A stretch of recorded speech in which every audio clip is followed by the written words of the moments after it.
What's up guys, Sal here. So at the Galaxy S21 Unpacked event, Samsung said their next flagship product will feature the new AMD graphics. We all thought that would be either the Galaxy Z Fold 3 or the rumored Galaxy Note 21 Ultra, but turns out that's not the case. According to the South Korean media outlet the ZDNet Korea, Samsung is also bringing the AMD graphics to their laptops. The successor of the Exynos 2100, named the Exynos 2200, will have Radeon graphics from AMD and will be used in Samsung's laptop in the second half of the year before eventually using on a broader scale in their flagship smartphones. You see, Qualcomm has a monopoly in ARM-based laptops. Ever since 2018, their Snapdragon 8cx based chipsets have been widely used in laptops. Even the recently released Windows 10 based Samsung's Galaxy Book Flex 2 laptops have Snapdragon chipsets. That will change come the second half of this year. The advantage of using a custom in-house SoC for laptops is that they can have better control over how they can tune in the performance of the laptop.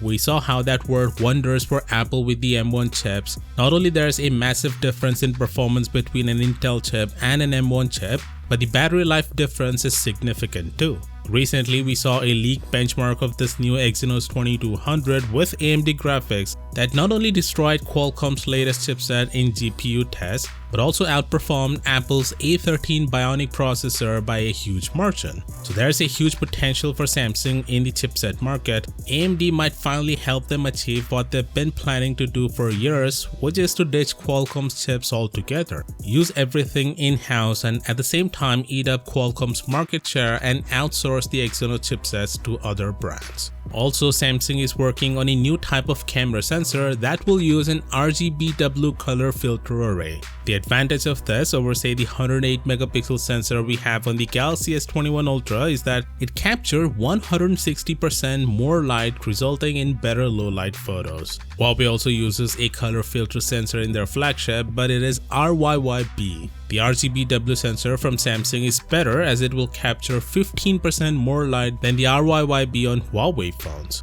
Not only that, Samsung will also launch 200 megapixel camera sensor with a pixel size of 0.64 microns. Exynos says this new sensor will be launched in Q2 of this year. The RGBW1 will see the light of day in Q3. The ISOCELL GN2 has already been made official, which offers 50 megapixel resolution with a sensor size of 1 by 1.12 inch.